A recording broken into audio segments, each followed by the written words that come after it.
With a new event and vehicle launch planned, Lucid is doing their best to stay strong. So is the stock a buy? Sit tight as we answer that by going through recent news as well as my chart analysis and price prediction. But before we do that, subscribe to our channel Stocks 101 for regular stock market updates.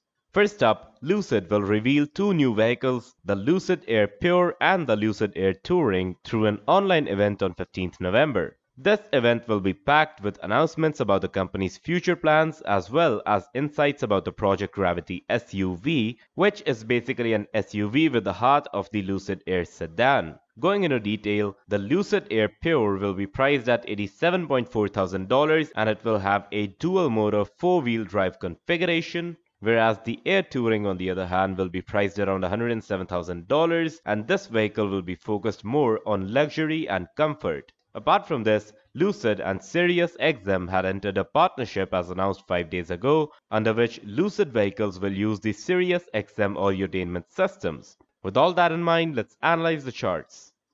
So as you guys can see right here, we're now in the 1-day chart for Lucid, and as always, we'll first analyze the 1-day chart, then the 1-hour chart, and to end it off, we'll get to the 5-minute chart.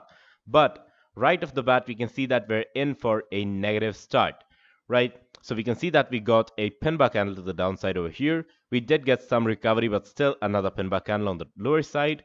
So this gap up that we're getting is with the entire market, of course, and it's mainly thanks to the October's job report, which got us 250,000 jobs as compared to the expected 200,000 jobs. So after that, of course, once we get this gap up, I expect the stock to go down a bit. Right, it's kind of bearish on the short term. If you ask me, I believe that the stock will probably continue to go down until the earnings report comes out. If the earnings report is positive, we might see some good action, right? Of course. So we can see that the earnings estimate is minus $0.313 and the revenue estimate is about $210 million. So if, of course, we can surpass that, which is kind of in a gray zone, right? We haven't really gotten any sales figures and stuff like that, right? Or at least I didn't research that. I'm sorry, that's my bad. So even if we look at those, right, I don't really think that Lucid will be able to hit that. So let's see. Even if we look at the previous earnings report, we can see that we got two reports that were positive, right? But we still kind of fell down. The earnings, of course, was positive. The revenue was negative. We got a positive revenue on this one. So if we look at these for an example, then maybe we'll get a good earnings report, but one point we'll have to miss out is either the revenue or the earnings, right? So let's see how that turns out. But apart from that, if we look at it technically, we can see that we kind of did get a bottom around $11.9. But is it really a bottom? If you ask me, not exactly, right? We can see clearly that the market, of course, well, it did get really weak over here as well, but it will probably get weaker in my opinion, because as I already told you in my Tesla analysis videos as well, that even Tesla is going to hit a new bottom around the 180, the $186 level in my opinion. So if that is done, of course, these stocks will be badly affected as well. The entire EV industry will be badly affected. And even if we look at the supply chain shortages and stuff like that, that just continues to go on, right? So if you ask me, well, the stock is probably headed back into this exact same range around 12.5 and $12. So does that make the stock a sell? Not exactly, right? If you want to short it, sure, you can short it for some time, of course, but that would be a risk considering the fact that the earnings report is bound to come by. And of course, if we stay around the level of $13 before the earnings report comes out, then we might be able to break this high as well and get probably into the $15 range. If we do that, of course, it's great for the stock, but does that equate a reversal? Not in my opinion. So if we look over here, we can see that we of course have a resistance around 15.73, and even if we get back into this $15.73 range, it will be pretty hard and we might make a reverse head and shoulder pattern over here and then just go down. But with that being said, to analyze the stock in detail, let's quickly jump on to the 1-hour chart. So now that we're in the 1-hour chart, we can see something, really clear over here, that we got a double bottom at 14.35 pretty much, right? 14.335, that range. So that seems to be a good resistance as well.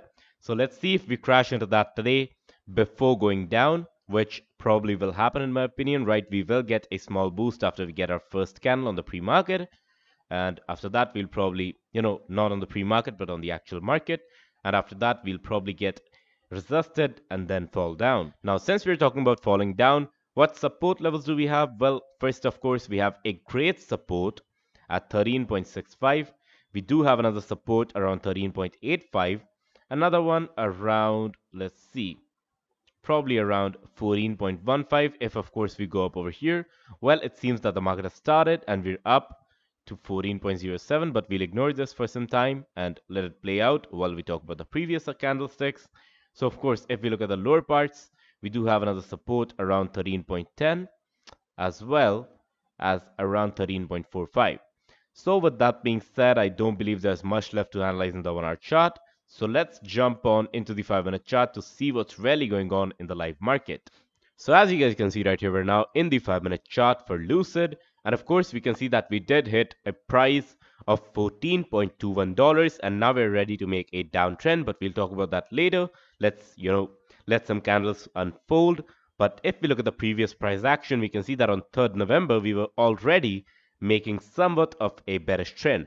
So of course, we can see that we made a higher high over here at 14.06 pretty much. Then we made a lower high somewhere around 13.81, somewhat of a higher high around 13.82, lower high around 13.7 or rather 13.8, and another lower high around 13.76. So these are the levels that I'm really looking at. So I believe that we'll probably get supported somewhere around here because there seems to be a very good resistance and support point at 13.8. So of course, as you guys can see, we're falling down all the way to 13.9 and we got supported at 13.9. Of course, it's a psychological support, right? If we talk about resistance levels, we'll of course get resisted around $14. We'll obviously get resisted around 14.10, 14.20 and 14.25 as well. So let me mark that 14.25, right? Apart from that, if I tell you what I am thinking for the stock, right? If I tell you my analysis exactly and my prediction, I believe that we'll probably continue a healthy bearish trend and we'll probably get down all the way around the $13.75 range, I guess, at least, right? We might recover a bit after that, but we'll at least get to this range, right? So 13.75 is what I'm aiming at. If I were to plan out a short trade, I would probably, short the stock around 14, right? Around even this level, 13.98, with a stop loss at 10 cents, right? So that's 14.08, and a target of 20 cents. So that would give me 13.78, right? That would give me a 1 to 2 ratio, reward ratio trade. And that's personally, I believe that is very good. And of course, if we look at the broader perspective, is Lucid bearish? Not exactly, right? Of course, it's an EV company, it's a budding EV company, but it still has $22 billion worth of market capitalization, which, well, I don't really see how that is kind of justified. But honestly, if you ask me, Lucid would be much better, to invest in if the company was still new and it still had like $1 billion worth of market capitalization at max, right? So I don't really see the point of Lucid having a $22 billion market capitalization. If, of course, if we can look at the PE ratio, I don't think we can look at the PE ratio over here. Yeah, we can't see. So even if I were to give you my estimate, I believe that this has a really high PE ratio, and that just makes it a much riskier bet when it comes to, investing in the stock, and it will probably limit its gains as well. So if I were to buy the stock over here, do you think it can touch $100? Well, let me break it down to you. It probably can't, right? The max it will go, even if we get into the 1 week chart, excuse me for a bit, right? Let me zoom out. We can see that we did get to a high of around $65, but this of course was thanks to the funding part, and it's not really thanks to what Lucid did, right? So coming back to the 5-minute chart, right, I don't think that Lucid can cross the price of, let's say, $25, right? So a $50 billion valuation, it would still be hard for Lucid to achieve. I'm not saying that it's a bad company necessarily, but they'll have to change a lot of stuff up if they want to compete in this EV market, where companies like Tesla and even the new companies like MULN are doing a lot of stuff, right? And they'll probably take things up from here. And of course, this might be an effect of the news part as well that we just discussed. But if we talk about the price action, I personally am not really bullish on the stock. So as you can see, we're already making a healthy bearish trend. And well, I was kind of right. But remember that I can be wrong. So this definitely was not financial advice, and you should always do your own research before you trade. If, however, you enjoyed my analysis, be sure to hit the like button. If you did not enjoy it, be sure to hit the dislike button. You can subscribe to our channel Stocks 101 for more such videos. And as always, I'll see you guys in the next one.